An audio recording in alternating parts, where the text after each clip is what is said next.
Welcome to Retail Pricing Unlocked, the podcast powered by Track. With over 15 years of experience supporting retailers, we share expert insights and strategies to help you turn pricing into a competitive advantage. Now, here's today's episode.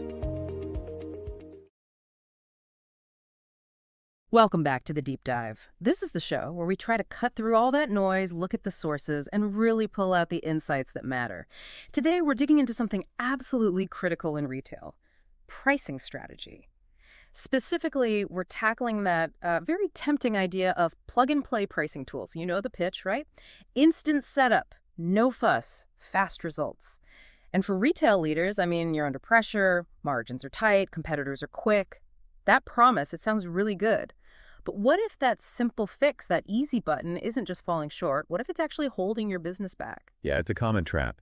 Look, for a maybe super small business, say 50 products, one channel, maybe it gives you some visibility to start. A basic tool might seem okay. Yeah. But the minute you start growing, adding categories, selling on different marketplaces, dealing with regional price differences, well, those simple tools start to show their limits really, really fast, that initial convenience.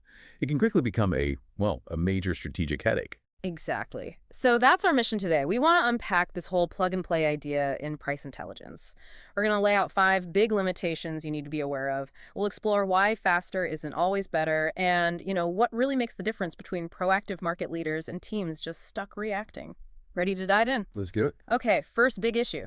Product matching. Automated matching sounds great. Super efficient, flip a switch, right? But what's the reality when that hits the complexity of real-world retail? The reality is, accuracy takes a hit, a big one. These standard preset algorithms, they often just miss the crucial differences between products. Think about, say, running shoes. A basic system might match the main model, but totally miss the pro version, or a specific color that's on sale, or a version with updated tech. It misclassifies SKUs. Sometimes it fails completely on products specific to one region. And the impact of that? Well, one bad match isn't just one bad data point. It kind of poisons the well for all your pricing decisions downstream. Mm-hmm. Suddenly, your team thinks a competitor's cheaper, but they're actually looking at a totally different item. Yeah. That's margin leakage just waiting to happen. Like the sources say, a one-size-fits-all approach might catch some things, but you rarely get the accuracy you need to, act decisively with real confidence. Right. So it's not just a small error, it's potentially building your whole strategy on shaky ground. A huge competitive disadvantage just building up silently. Okay, so that's a matching.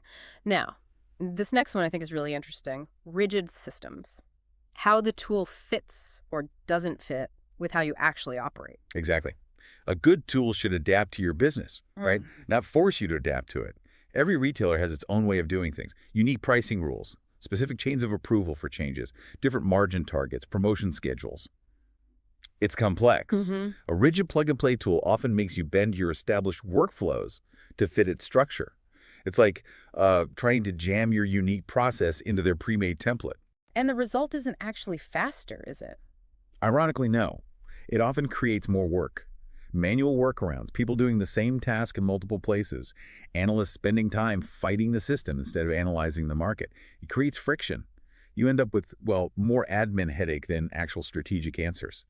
It slows things down when it promises speed. So it disrupts your unique rhythm rather than enhancing it. That's a big hidden cost. Okay, Let's talk data flow. Data is everything, right?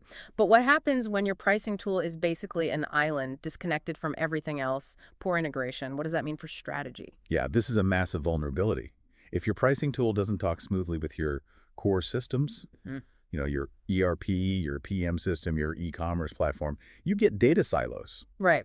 Isolated pockets of information. Exactly. And practically speaking, that means your analysts are spending hours, literally hours, exporting spreadsheets, trying to reformat them, manually uploading them somewhere else. It's tedious. And error-prone, I bet. Hugely error-prone. And slow. In today's market, the sources point out Amazon reprices millions of times daily. If you're relying on manual data transfers that happen maybe once a day or worse, weekly, you're dead in the water. You just can't be agile. You can't react quickly if your data is stuck in transit or full of manual copy-paste errors. It's like trying to compete in F1 with a bicycle pump. Wow. Yeah, that paints a picture. You're always behind, always reacting. Instead of leading, the speed is gone, and so is the reliability. Okay, we've hit tools, workflows, data. What about the people, the support? Let's talk about the level of partnership you get with these plug-and-play options. Is it just software, or is it a real collaboration?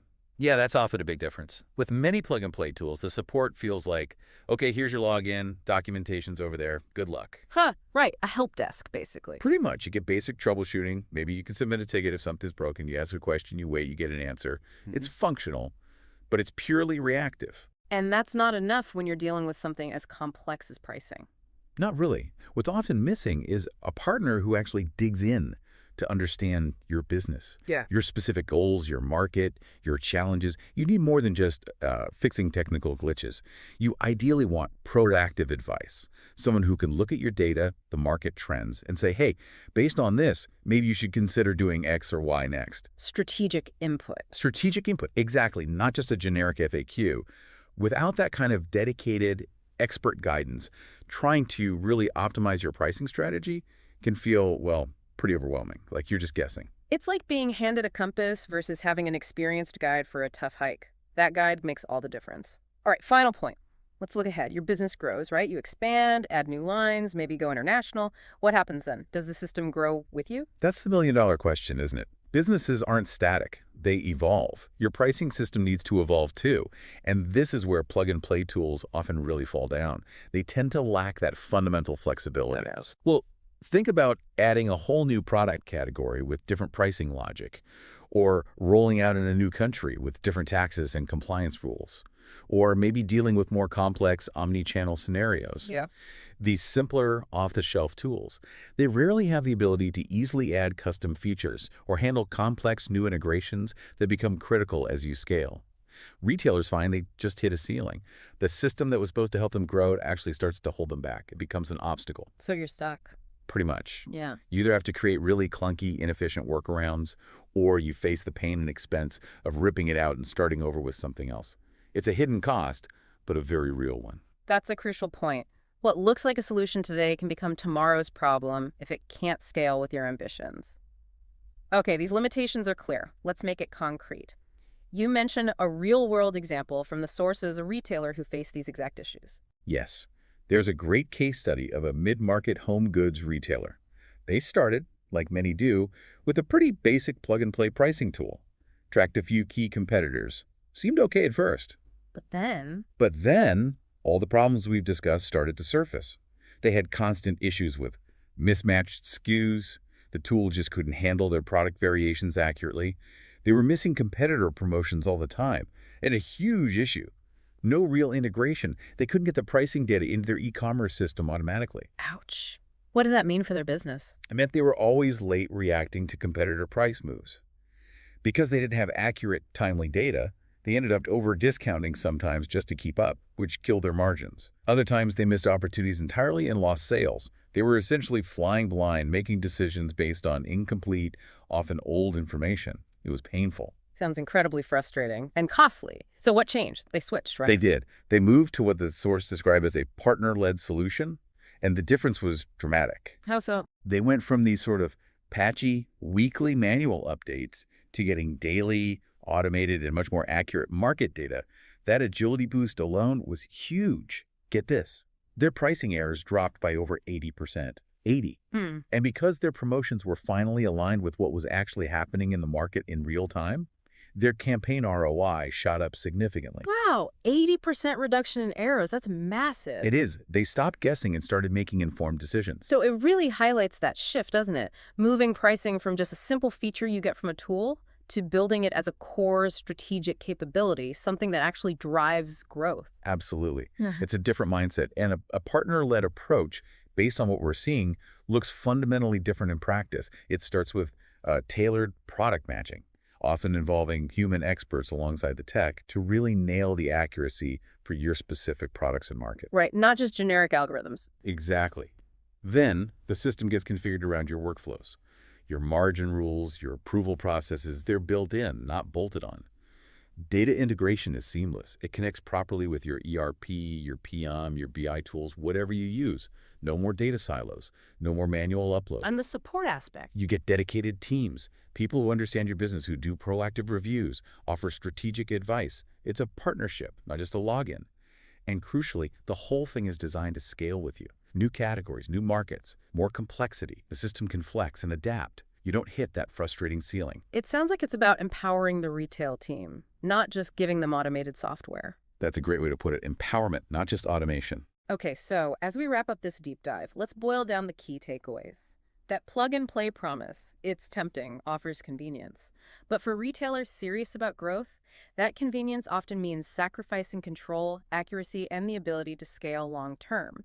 If you're growing, you need flexibility, you need deep integration, you need real strategic support, and you absolutely need a system that can adapt as your business evolves.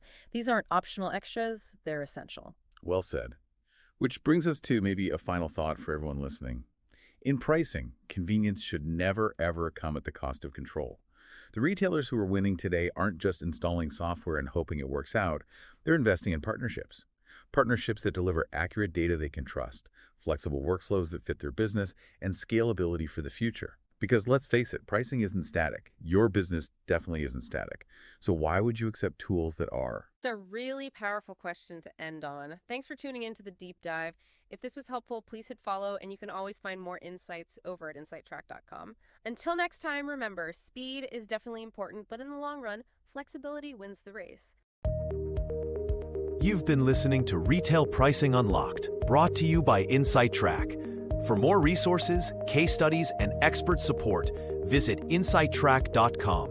Make sure to subscribe wherever you get your podcasts, and join us again next week.